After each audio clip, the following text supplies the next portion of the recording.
Hi guys, I'm Vic, and today I'll be taking a look at the high-grade Universal Century Jegan ECOAS type from the series Gundam Unicorn. This kit was released in 2011 by Bandai, is number 123 in the high-grade Universal Century lineup, and retails for 1,600 yen. You'll have to forgive any shakiness in this video today because I'm using an iPad due to numerous camera issues. So yeah, sorry about that.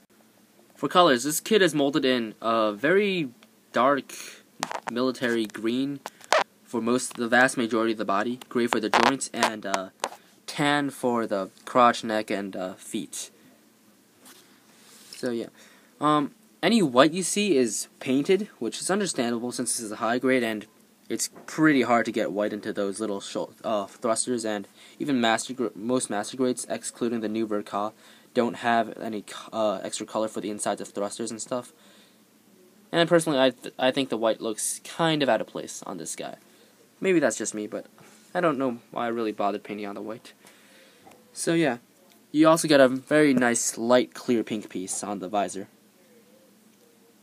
I also painted in the neon pink for the this visor anyway.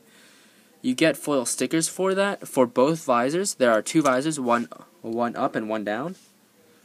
But I didn't use them because the sticker sheet that they gave you was cut off center. Where did I put it? As you can possibly tell, it's cut off center. Maybe it's just mine, but like I ended up ditching them and only using the one for the back of the head camera because that one didn't have any detail, so to speak, on it. So it still worked. It also came with a sheet of marking stickers, which I've applied quite liberally, I'd like to think. 002, EFSF, the ECOAS logo, and just ECOAS, and Earth Colony Asteroid. Smaller versions of them on the backs. And, well, the rest. And that's about it for colors. For articulation, the head is on a double joint, a hinge and a ball joint, so it can look forward, up that far, look down, side to side, and rotate. Though I wouldn't do it too much because it's a polystyrene joint, so it'll wear out. The shoulders are pretty impressive. They can, first of all, move forward a bit and back, but it can move up really far, like that far. And the arms themselves can move out this much, allowing for a total of almost all the way up. Pretty impressive. The arms can obviously also rotate all the way around, as can the arms below the shoulder. The elbow is on a single joint, but it's really solid. It's ABS on ABS plastic, and it's even more solid than the Gym Custom. It can bend about 95. The wrists are on ball joints and polycaps, so they can wiggle and rotate. And the visor just popped off. The waist is on a ball joint, so you can move forward that much before popping off, back that much, side to side that much, and rotate. I don't really like pushing the limits of the waist joint because it exposes the joint. Anyway, there are no front or back skirts, so to speak, so the legs can move forward all the way, pretty much, unencumbered, and back even more so. So, yay, splits. Anyway, the side skirts can move out pretty much all the way, but the hips are, well, since the hips are pretty high up and, well, higher than the ball joints, it can only move out that much. So that's kind of disappointing. The hip joints themselves are, the hip joint itself is one of the more recent hip joints, so it can move like that, forwards and back. The hips themselves are on ball joints and a hinge within the leg, so combined it can allow each leg to rotate like that. The knees are double jointed, but they don't offer too much in terms of posability. But they are really solid.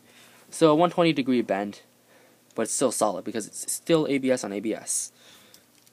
The ankles are on a ball joint and a hinge, so they can move forward this much, back, not too much because of the thruster there, and side to side until it hits the armor. The thrusters, the ones on the top of the backpack can swivel about that, and the thrusters here can swivel like this. I'm not sure if that's the right term. Well, they can move like that, as can the side ones. The middle one's in a polycap hinge, and the side ones are just plastic on plastic. So I'm not sure if that's intentional or not. Anyway, the articulation is decent. It's not spectacular, but it's decent. For accessories, starting with the ones on the kit, well, that are supposed to be on the kit anyway, you get a beam saber that mounts into the right side skirt here. Like so. You get it out by pushing from the bottom, and then pulling from the top. You get two clear peak beams, one long, one short, same as the Arios. Whoops. And they peg into the beam saber very nicely. Anyway, you get a closed visor that you attach on by detaching the open one and just pegging this in.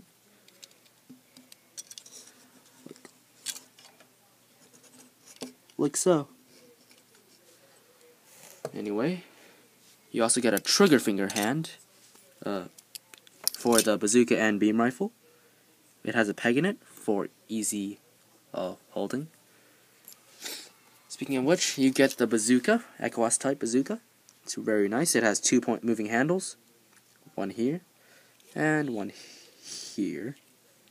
I painted the scope neon pink and applied some marking stickers. You also get a beam rifle. Nothing spectacular. The standard Jegan beam rifle. I also painted the scope neon pink. The shield, which is molded in, well, which has black missiles. And I forgot to mention this, but the ECOAS Jegan also has a black chin. So yeah, 3 black pieces. I also applied some marking stickers, and the attachment piece can rotate, like so, and it can be mounted onto the back as well.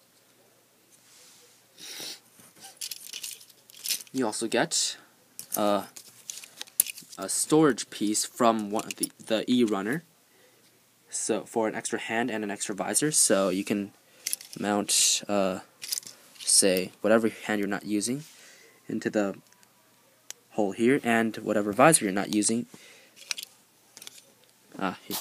in the peg here. It's hard to do on camera. Yeah, like so. It's kind of pointless, but hey, they tried to do something unique.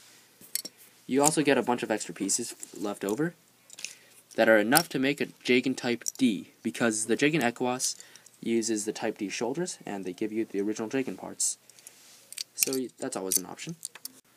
On to poses. Now, I actually didn't have that hard of a time getting the bazooka into both hands, which is fairly surprising, considering the rather limited elbow articulation. Just to make it clear to you, I do like this bazooka. It looks awesome. A beam rifle is fine too. It's always fun to use the shield as an offensive weapon. So mounting the shield on the back of the arm does serve a purpose. Shooting and blocking looks pretty badass, actually. Alas, the sad fate of a grunt. Size comparisons with the Banshee being at almost 22 meters, towers over the 19-meter Jegan. But the Jegan still towers over ordinary mobile suits like the Gym Sniper 2. Overall, I think this is a very nice kit. It's very solid in terms of the joints. The joints can withstand a fair degree of playability. The accessories are all there and work out very nicely. The bazooka fits really easily into both hands and over the shoulder. The beam rifle is, well, just a Jegan beam rifle, so it's there if you want. I mean, it looks nice, so there's that. You get all the pieces needed to make a Jegan Type D, which is always nice. You're going to have to paint the whole thing, of course, but that's besides the point. You can still do it, supposedly. My foil stickers were cut off center, but that rarely happens, so it's probably just my batch, so yours probably won't suffer from the same fate. The marking stickers do look really nice. Very elaborate ECOAS logo. Color separation is pretty decent. The only thing missing would be the white parts, which is to be expected of a high grade of this caliber. And really, my only complaint is that the hand options aren't enough. It could have benefited from some splayed open palms or some closed fists, but really, that's just nitpicking. At this price, I can definitely recommend the high grade Jegan ECOAS type.